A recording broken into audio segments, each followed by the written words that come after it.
the first time my wife mentioned male privilege. We were having dinner at our favorite restaurant.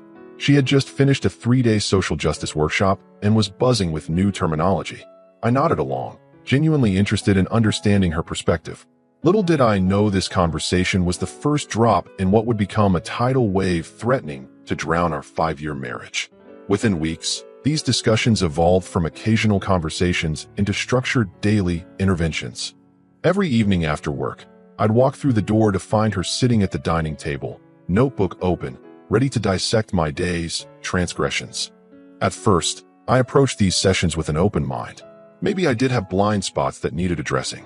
"Today you mansplained to the cashier about how credit card machines work," she'd say, looking up from her notebook where she'd been tracking my behavior. "And you took up too much space on the subway by spreading your legs." I tried explaining that the cashier had asked for help, and the subway was nearly empty, but my explanations were just labeled as defensive responses typical of privileged men when confronted. Soon, these interventions became more creative. She started a whiteboard tallying system in our living room. Categories included interruptions, mansplaining incidents, and domestic labor imbalance. Despite doing half the housework, my column always mysteriously showed fewer contributions. The rules kept changing. When I washed dishes, I was performing domestic labor for praise rather than responsibility.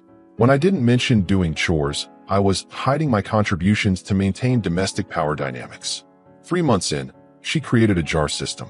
Every time I displayed privileged behavior, I had to put money in a jar. These funds were then donated to women's organizations, a concept I actually supported, but the implementation felt increasingly manipulative. "You used the phrase, 'actually.' The fact is, during our conversation with my sister," she said one evening, sliding the jar toward me, "that's a $5 fine for leveraging intellectual authority." The most surreal moment came when she started timing how long I spoke during conversations with friends. She'd discreetly use her phone's stopwatch, then later present me with pie charts showing disproportionate airtime. Even when I stayed quieter in subsequent gatherings, I was accused of weaponizing silence and forcing emotional labor from others to maintain conversation flow. 6 months into this new normal, I barely recognized myself. I second-guessed every word, analyzed every movement. Was stretching my arms a form of space domination? Was my tone accidentally authoritative? The constant scrutiny was crushing my spirit. The breaking point came during a phone call with my father, who was going through chemotherapy. After hanging up, visibly emotional, my wife slid her notebook toward me. "You monopolized that conversation. Your father barely spoke." I stared at her, something cold crystallizing in my chest. My father was weak from treatment. He wanted to hear about my day to distract himself. And here she was, timing our conversation, turning even this sacred moment into another indictment of my existence. That night, lying awake beside her, I realized I was living in a psychological prison constructed of ever-changing rules and moving goalposts. Every natural behavior was pathologized, every intention questioned. This wasn't education or growth. It was control wrapped in the language of progress. And for the first time, a thought floated through my mind that felt both terrifying and freeing. I didn't have to live this way. The interventions reached a new level when my wife started inviting her friends to observe and participate. What had been humiliating in private became excruciating in public. Every Tuesday and Thursday, 2 or 3 women would join us in our living room, sitting in a semicircle as my wife presented her findings on my behavioral patterns. Last week, he used the phrase, "I think you're overreacting," during a discussion about household expenses, she announced to her nodding audience. Classic gaslighting technique. I wanted to point out that she had suggested spending $3,000 on a workshop called Dismantling the Patriarchy through Interpretive Dance when we were saving for a home down payment. But I'd learned that defending myself only extended these sessions. One of her friends, a psychology student, took particular interest in analyzing me. "Your defensiveness is textbook fragile masculinity," she'd say, scribbling notes as if I were a lab specimen. "Notice how he crosses his arms when confronted with his privilege." I uncrossed my arms, then realized that action 2 would be interpreted as a response to her observation. There was no winning move. My wife began documenting everything in a leather-bound journal she called the Privilege Chronicles. She recorded my problematic statements verbatim, analyzing them with colored highlighters: blue for mansplaining, pink for implicit misogyny, yellow for unconscious dominance behaviors. The journal appeared strategically around our home for me to accidentally discover. Opening the refrigerator for breakfast, the journal was propped against the milk. Getting ready for bed, the journal sat on my pillow. Its presence was a constant reminder that I was being watched, evaluated, found wanting. The most absurd session occurred when I was accused of breathing too loudly during a dinner with her parents. Apparently, my respiratory patterns were a subconscious attempt to audibly dominate the sonic landscape of feminine conversation. I tried reasoned dialogue. I understand examining societal structures, but don't you think this has become excessive? We're not communicating anymore. I'm just being lectured at. She smiled condescendingly. This discomfort you're feeling? That's what women experience every day. The fact that you can't handle even this small taste proves how necessary these interventions are. Her circular logic was impenetrable. Any objection I raised simply reinforced her point. If I accepted the criticism without comment, it proved my guilt. If I questioned it, I was demonstrating privilege. If I remained silent, I was using silence as a weapon. Most disturbing was how she began rewriting our history. The early years of our relationship, which I remembered as equal, loving, and supportive, were retroactively reinterpreted through this new lens. Remember when you suggested hiking on our third date? Classic example of asserting outdoor dominance in male-controlled terrain. I did remember. She had mentioned enjoying nature, and I'd suggested a popular trail. Now this simple moment was evidence of my apparent campaign of patriarchal oppression. 8 months in, I became a hollow version of myself. I spoke less at home and withdrew from friends. Work became my sanctuary, the only place where I wasn't analyzed for unconscious bias every time I opened my mouth. The final straw came when I found a document on our shared computer, Intervention Escalation Strategy. It outlined plans for the coming months, including public confrontations, involving my workplace in accountability structures, and what she called privilege aversion therapy. As I stared at the screen, a stark realization dawned on me. This wasn't just controlling behavior anymore. This was calculated psychological breakdown, and no amount of self-improvement or understanding on my part would ever be enough, because the goalposts would always move. The game was rigged, and I'd been playing by rules designed to ensure I could never win. After discovering the intervention escalation strategy, I knew I needed perspective from someone who wasn't entrenched in my wife's ideology. During lunch breaks, I started meeting with a counselor who specialized in relationship dynamics. I was careful not to mention these sessions to my wife. She would have interpreted seeking outside counsel as another form of privilege assertion. The counselor listened to my descriptions of daily life without judgment. During our third session, she placed her notepad down and looked at me directly. What you're describing isn't social justice education. It's emotional abuse with a progressive veneer. Her words hit me like a thunderbolt.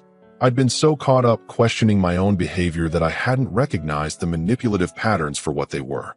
The constant criticism, public humiliation, rewriting of history, isolation from friends.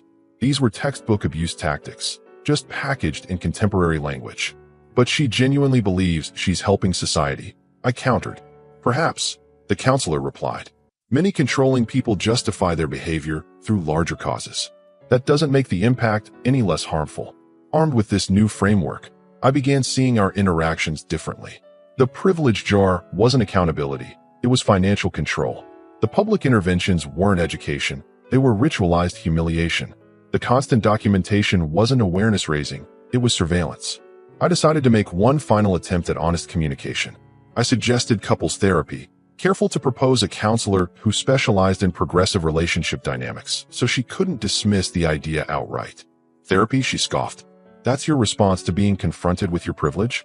To medicalize my legitimate concerns. I'm not medicalizing anything, I replied calmly.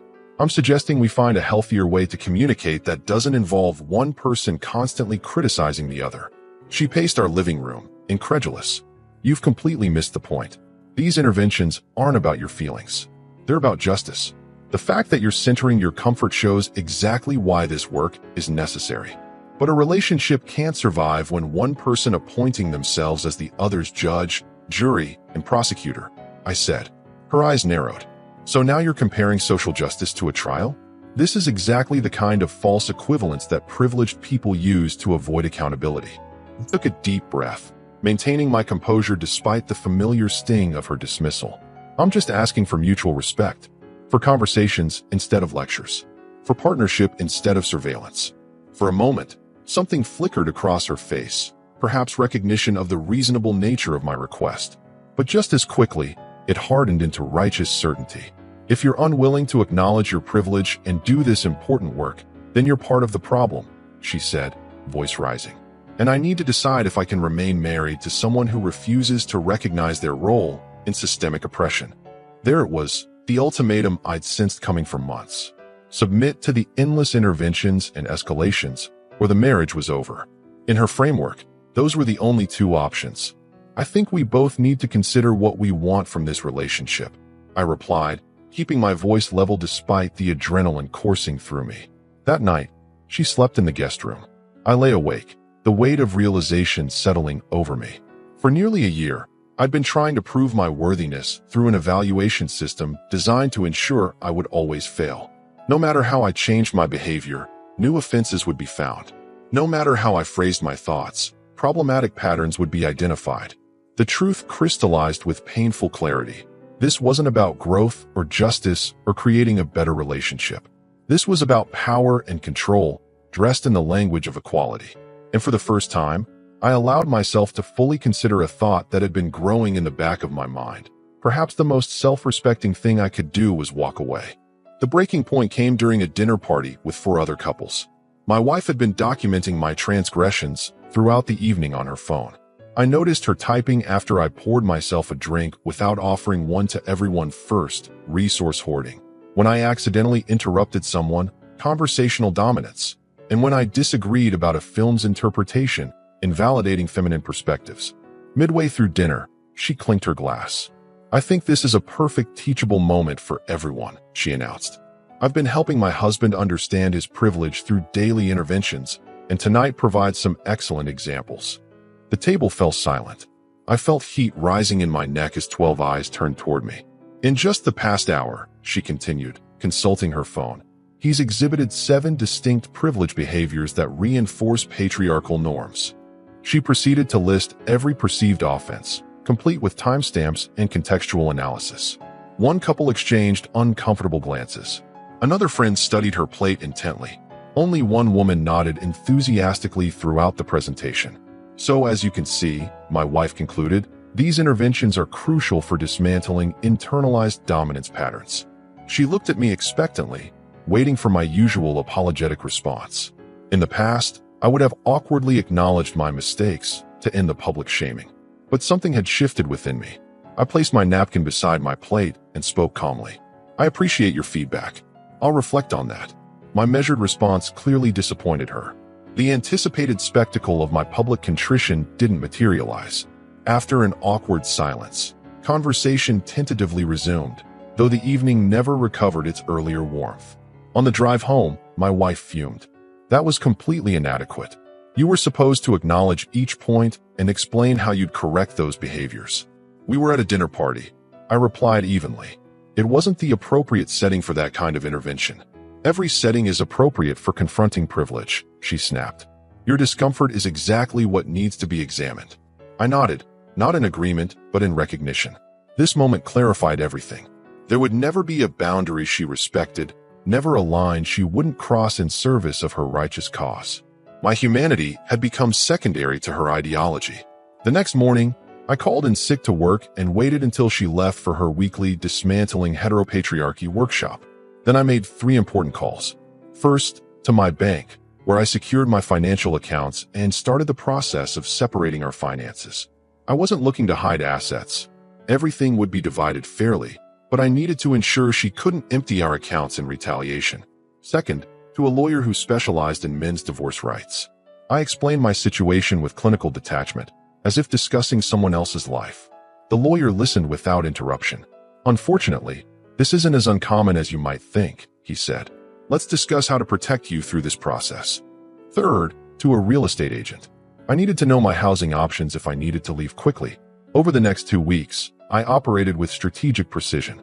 I gathered documentation of the escalating interventions, photographs of the whiteboard tallies, screenshots of the intervention escalation strategy, copies of the privilege journal entries she'd left for me to find. I secured my important documents and irreplaceable personal items in a safe deposit box. all while continuing to participate in the daily interventions, offering just enough engagement to avoid suspicion.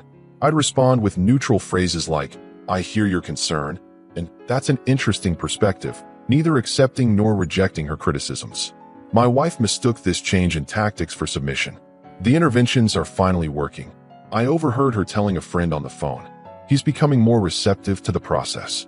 In reality, each session strengthened my resolve. I wasn't becoming receptive. I was becoming clear-eyed about what I needed to do. The man who had entered this marriage would have continued trying to prove his worthiness through her impossible metrics. But that man was gone. In his place stood someone who recognized manipulation dressed as righteousness and who understood that self-respect sometimes requires walking away.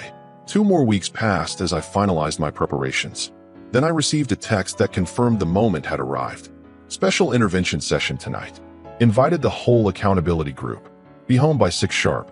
I arrived home at exactly 5:55 p.m., briefcase in hand. Inside wasn't work materials, but everything I needed for what would be the final intervention session.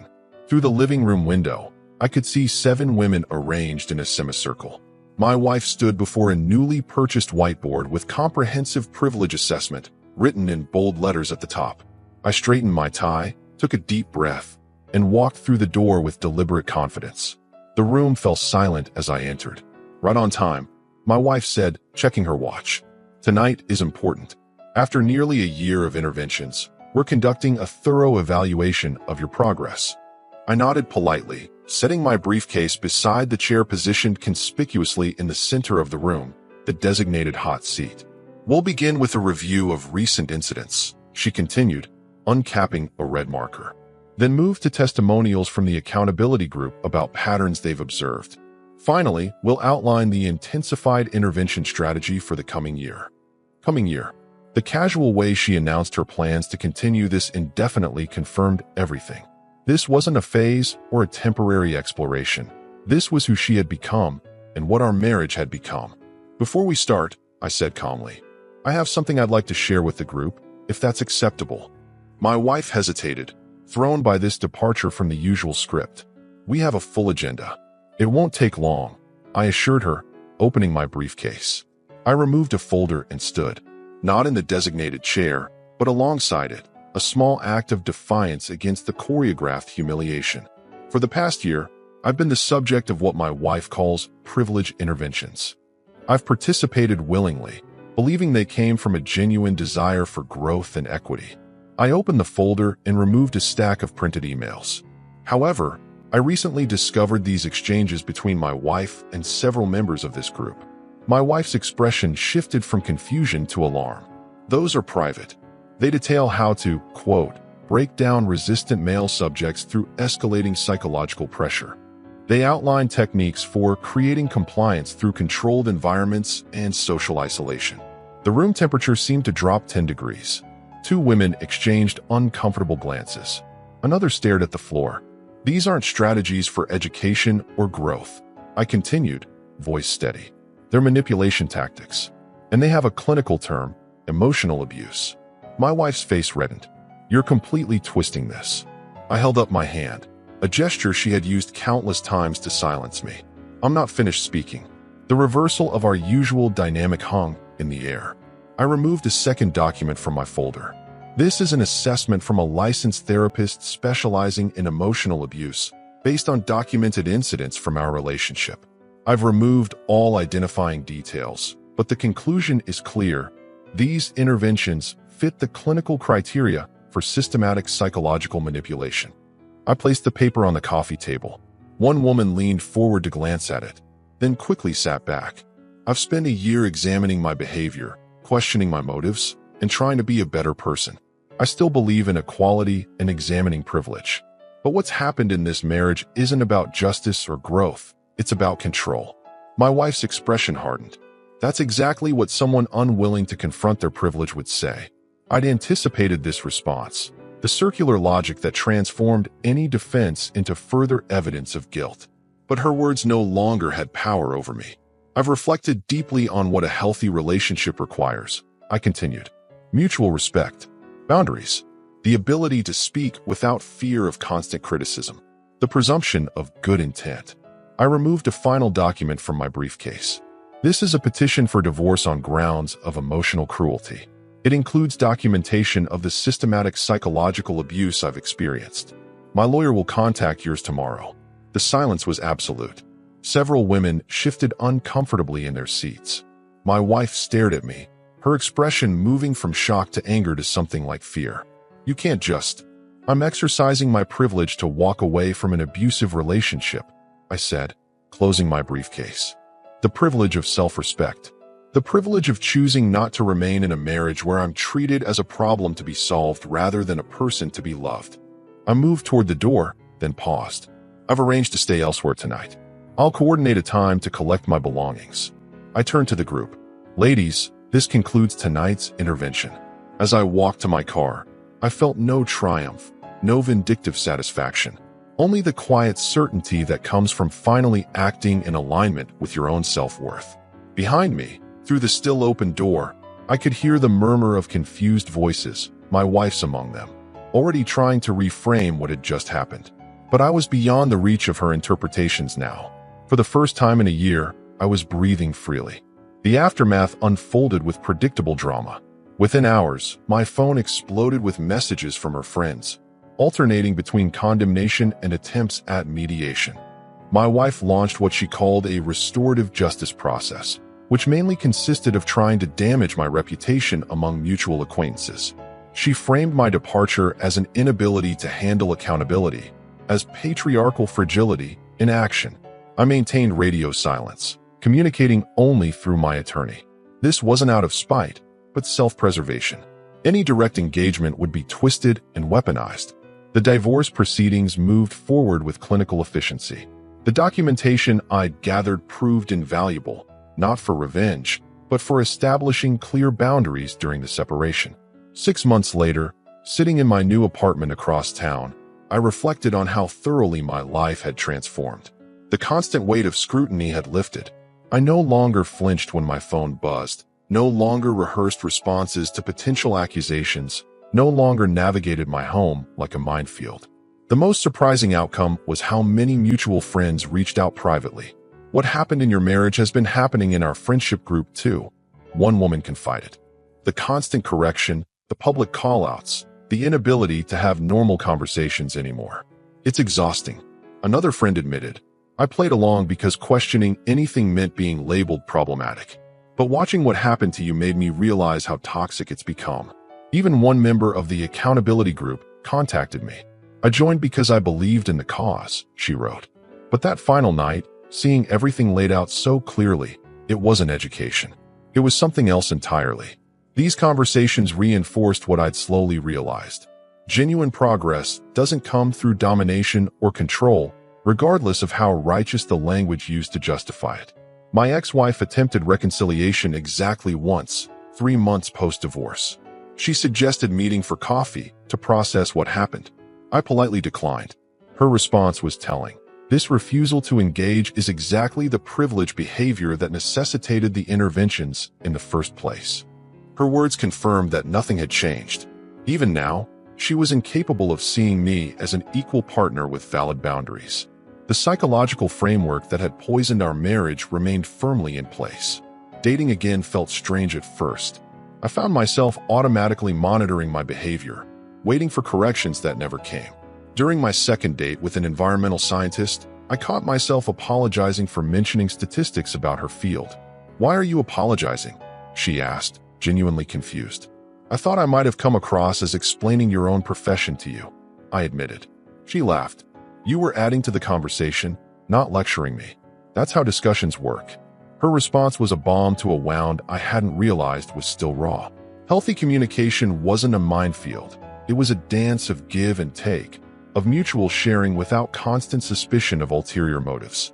A year after walking away, I can say with certainty, I support equality. I believe in examining privilege and working toward justice. But I understand now that true progress comes through mutual respect, good faith, and recognizing each other's humanity, not through control, humiliation, or psychological manipulation. The most valuable lesson wasn't about gender politics or social justice. It was about recognizing when righteous language is being used to justify unrighteous behavior. About the courage to walk away from situations that diminish your humanity, no matter how noble the stated intentions. Some might see my story as a rejection of accountability or growth. It's the opposite. It's about taking responsibility for my own well-being. About refusing to participate in my own dehumanization. About recognizing that no cause, however worthy, justifies emotional abuse. The privilege my wife never expected me to exercise was the privilege we all deserve. The right to be treated with basic dignity. The right to walk away from those who would deny us that dignity. The right to build a life where growth comes through genuine connection rather than constant correction. That final night, as I drove away from what had been our home, a weight lifted that I'd carried for so long I'd forgotten what it felt like to stand straight. With each mile, I reclaimed something essential that had been systematically stripped away, not privilege, but personhood. And that, I discovered, was something I would never again allow anyone to take from me.